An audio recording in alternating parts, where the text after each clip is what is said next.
আসসালামু আলাইকুম রহমতুল্লাহি ওয়া সম্মানিত দর্শক, বাংলাদেশের কপালে কি আছে আমরা জানি না। মহান মুক্তিযুদ্ধের মাধ্যমে সেই রক্তঝরা ৯ মাসের যুদ্ধ, ৩০ লাখ শহীদের আর্তদান, ২ লক্ষ মা বোনের ইজ্জত এবং সেই ৪৭ থেকে ৭১ পর্যন্ত ধারাবাহিক সেই পাকিস্তানি সাম্রাজ্যবাদীর বিরুদ্ধে, আধিপত্যবাদের বিরুদ্ধে লড়াই সংগ্রাম, সব কিছুর যে বিনিময়, সেই বিনিময়ে একটা মানচিত্র, একটি পতাকা, একটি সবুজ পাসপোর্ট, এই যে পেয়েছিলাম স্বাধীনতার যে স্বাদ এবং আস্বাদন আমরা পেয়েছিলাম, তা কি অব্যাহত থাকবে?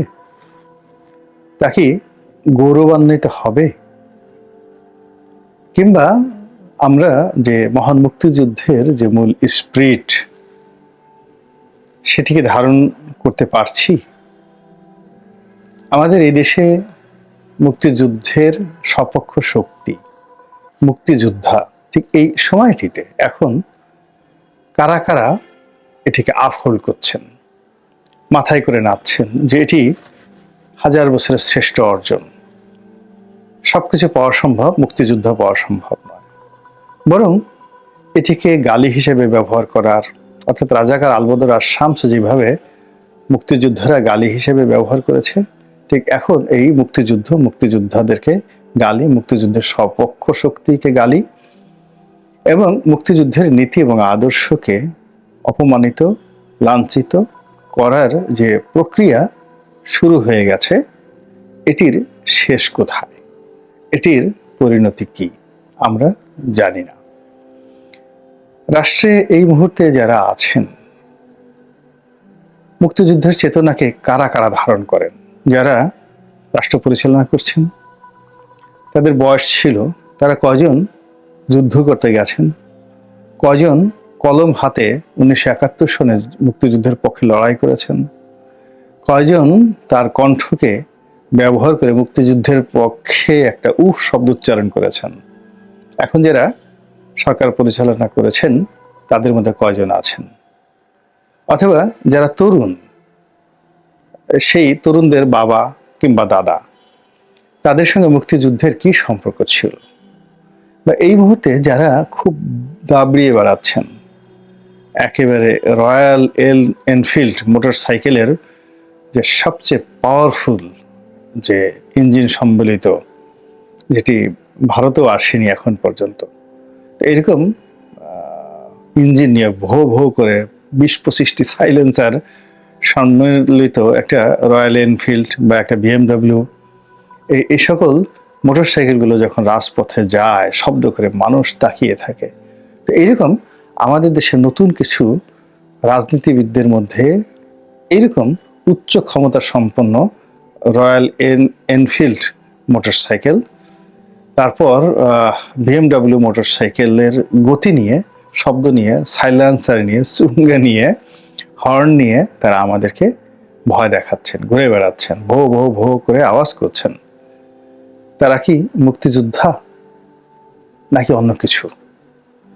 তাহলে আপনি বুঝতে পারেন যে এই দেশটি কোথায় যাচ্ছে, কি হচ্ছে এবং কোন দিকে এগোচ্ছে। আপনারা ইতিহাসের অনেক ঘটনা জানেন। ইরাককে ধ্বংস করার জন্য সেখানে একটা সেফ জোন প্রথমে তৈরি করা হয়েছিল, no flying zone, Iraq Iran যুদ্ধের সময়। এই নো ফ্লাইং জোন কার্যকর করতে গিয়ে পশ্চিমারা সাদ্দাম হোসেনের ১২টা বাজিয়ে দেয়।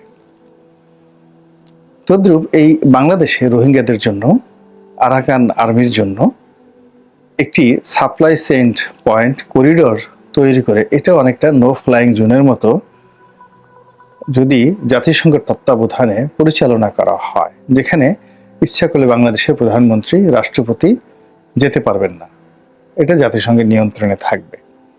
মানে এখন মিষ্টি মিষ্টি কথা শুনে আমরা, জাতিসংঘের মহাসচিব এসেছেন, আবেগে আপ্লুত হয়ে আমরা একটা করিডোর দিলাম, এবং এটা খুব ভালো কথা যে রোহিঙ্গাদেরকে অর্থাৎ রোহিঙ্গাদের বাংলাদেশে যেমন 10-12 লাখ রোহিঙ্গা আছে, এখনো তো 6-7 লাখ রোহিঙ্গা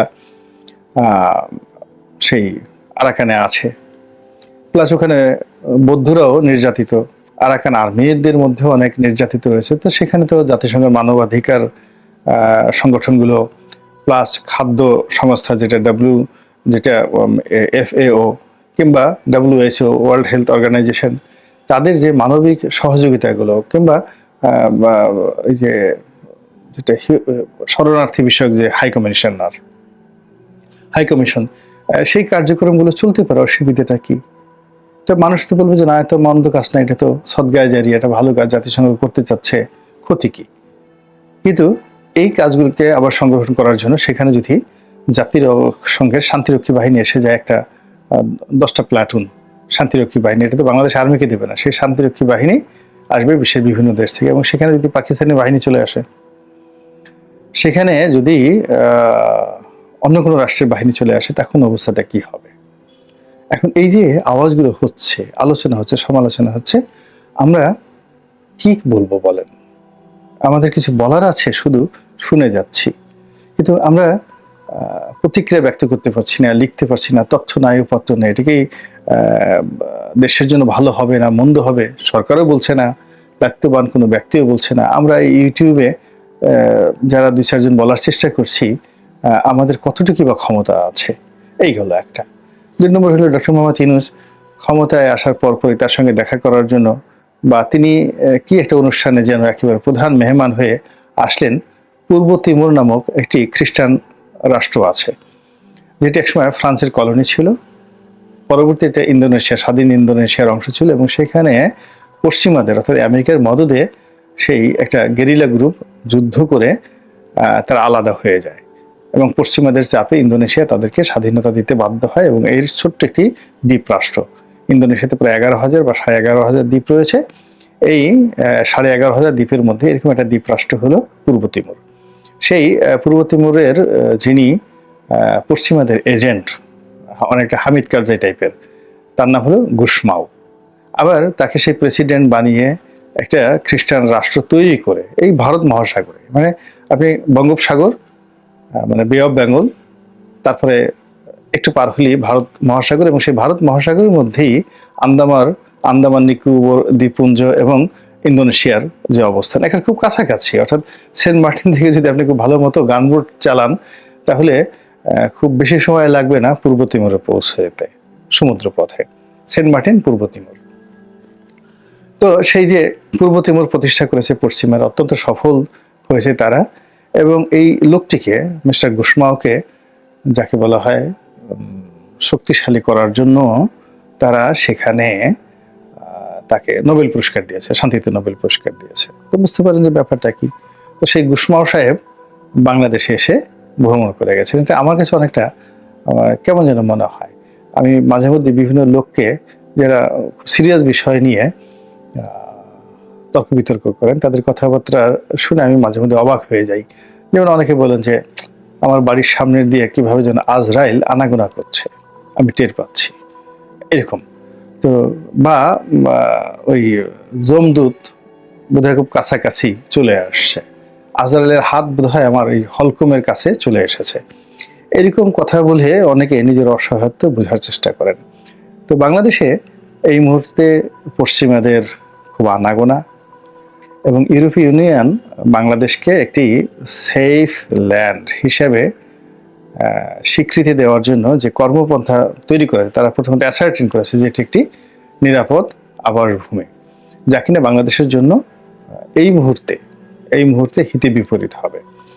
তো যাই হোক, এখন সেই সেফ ভূমি, এটি হয়তো 1 বছর 1.5 বছর লাগবে ইউরোপিয়ান পার্লামেন্টে পাশ হতে, তখন একটা আলাদা অবস্থা তৈরি হবে।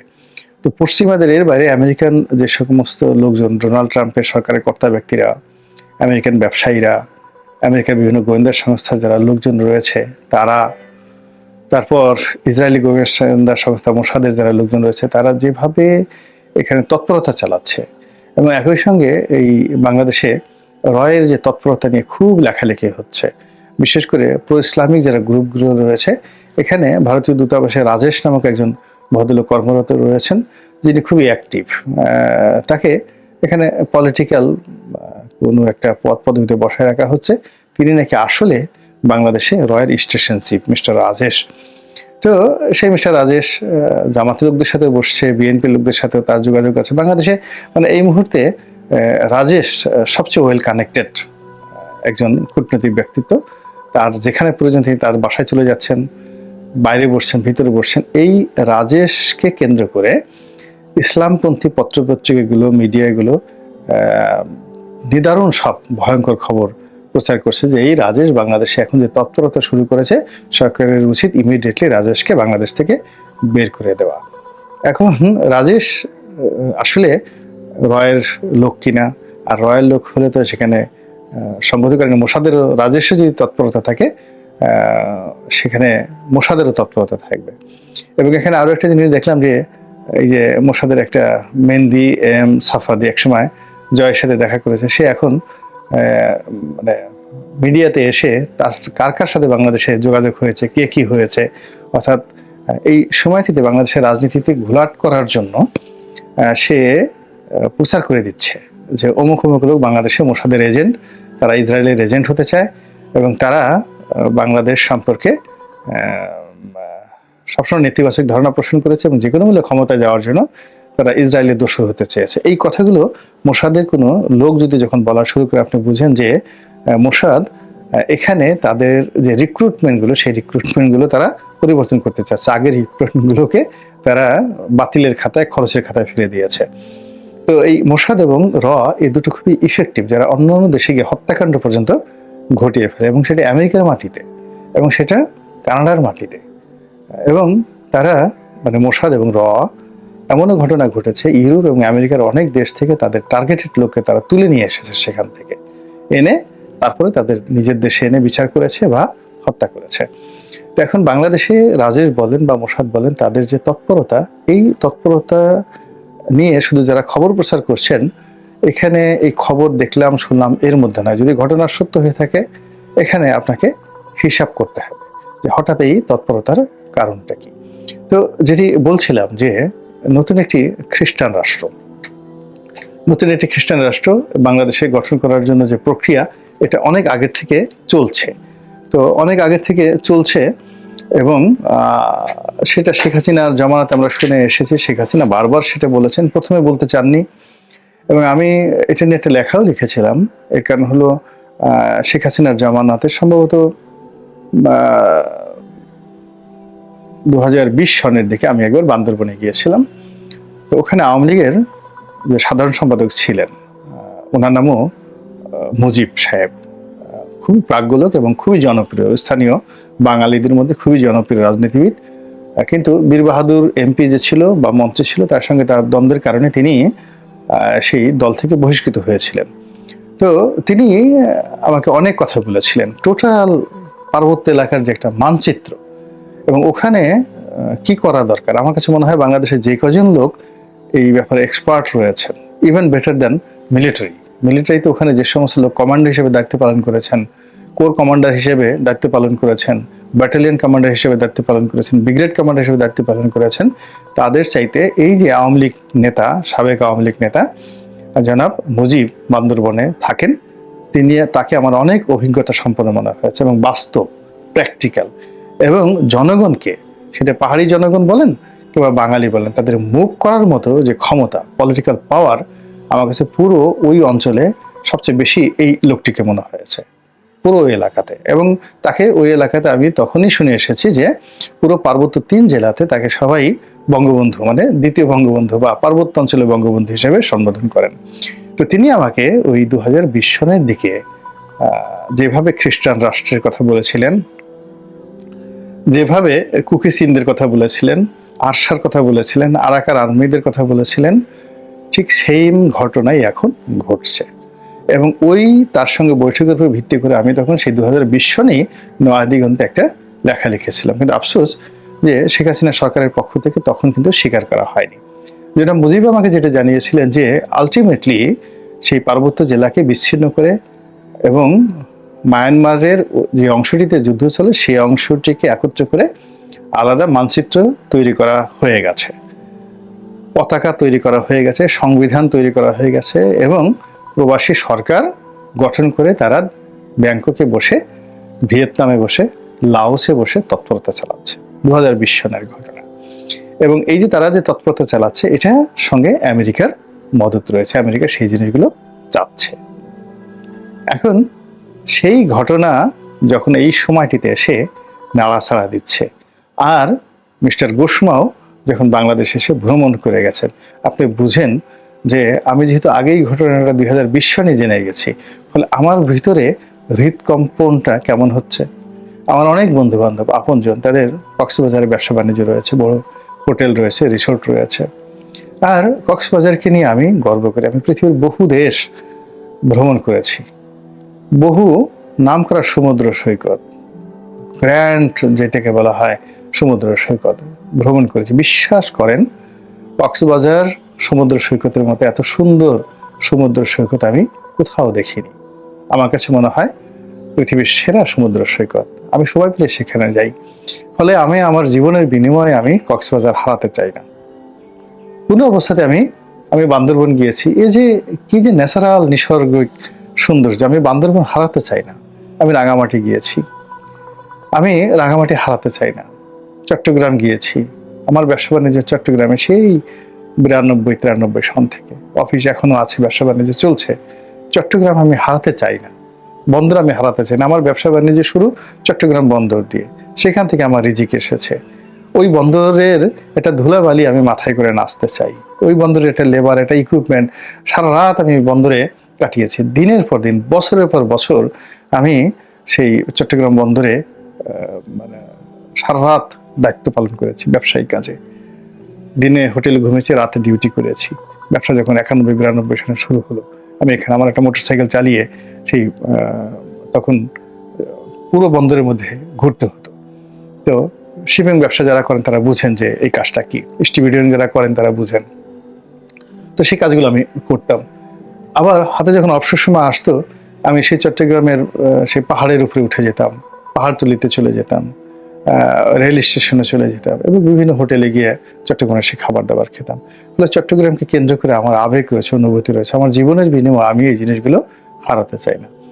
ফলে এই যে বাংলাদেশকে করিডোর হিসেবে ব্যবহার করে যে বন্ধুত্বের নিদর্শন রূপী রাক্ষসী কর্মকাণ্ড চালানোর যে আলামত আমরা দেখতে পাচ্ছি, এটির যে সর্বনাশের গন্ধ আমরা পাচ্ছি, এবং আমরা আমাদের এই নিজের এই দেশটিকে, নিজের দেশের ভূখণ্ডের কোনো একটি অংশকে কিংবা পার্শ্ববর্তী একটা ভয়ঙ্কর প্রতিবেশী তৈরি করার যে প্রক্রিয়াটার মধ্যে নিজেদেরকে জড়ানোর যে ফাঁদের মধ্যে পড়েছি। আমরা গুশমাও, হামিদ কারজাই, বিন লাদেন, মোল্লা ওমর, যারা পাকিস্তানের সেই যে জিয়াউল হকের মতো লোক, জুলফিকার আলী ভুট্টোর মতো লোক, আইয়ুব খানের মতো লোক, এদের সব আমেরিকার তৈরি। তো বাংলাদেশে এরকম কোনো মুনাফিক, বেঈমান, বিশ্বাসঘাতক, মীর জাফর পয়দা হোক, যারা ভারতের হয়ে, আমেরিকার হয়ে, পাকিস্তানের হয়ে এই দেশটিকে খণ্ড বিখণ্ড করে ফেলবে, এই দেশে শান্তি বিনষ্ট করবে, তার আগে আমরা যারা শান্তিপ্রিয়, আল্লাহ আমাদেরকে শান্তিপূর্ণভাবে একটি সাধারণ মৃত্যু আমাদেরকে দান করুন, সম্মানজনক মৃত্যু দান করুন। এই দৃশ্য আমরা দেখতে চাই না। মুক্তিযুদ্ধ দেখেছি, বালক ছিলাম, কিন্তু অনেক স্মৃতি মনে আছে। কাজে সেই স্মৃতি নিয়ে আমি মরতে চাই, এই পতাকা নিয়ে আমি মরতে চাই। আমি অনেক দিন বিদেশে যাই না, বিদেশ আমার ভালো লাগে না। সেই 2018 সনে ওমরা করতে গিয়েছিলাম, এরপরে যাই না। বিদেশ যেতে আমার ভালো লাগে না। আমার ছেলেমেয়েরা বিদেশে থাকে, তারা অনেক অনুরোধ করে, অনুনয় বিনিময় করে, কিন্তু সেই গত 7-8 বছর যাবত আমি বিদেশে যাই না। আমার এই বাংলাদেশেই মরতে ইচ্ছা করে, এখানেই মরবো। তো কাজেই মৃত্যুর আগে যেন এই খারাপ জিনিস দেখতে না হয়। প্রিয় মাতৃভূমিকে আল্লাহর কাছে সেই প্রার্থনা করছি। আর মীর জাফরের নাম শুনেছি, মোশতাকের নাম শুনেছি, মোশতাককে দূর থেকে দেখেছি, কাছে দেখিনি। নতুন করে কোনো মোশতাক, কোনো মীর জাফর যেন এই বাঙালি জাতিকে দেখতে না হয়। আল্লাহ আমাদের সেই হেফাজত দান করুন এবং হেদায়েত দান করুন। আসসালামু আলাইকুম ওয়া রাহমাতুল্লাহি ওয়া বারাকাতুহু।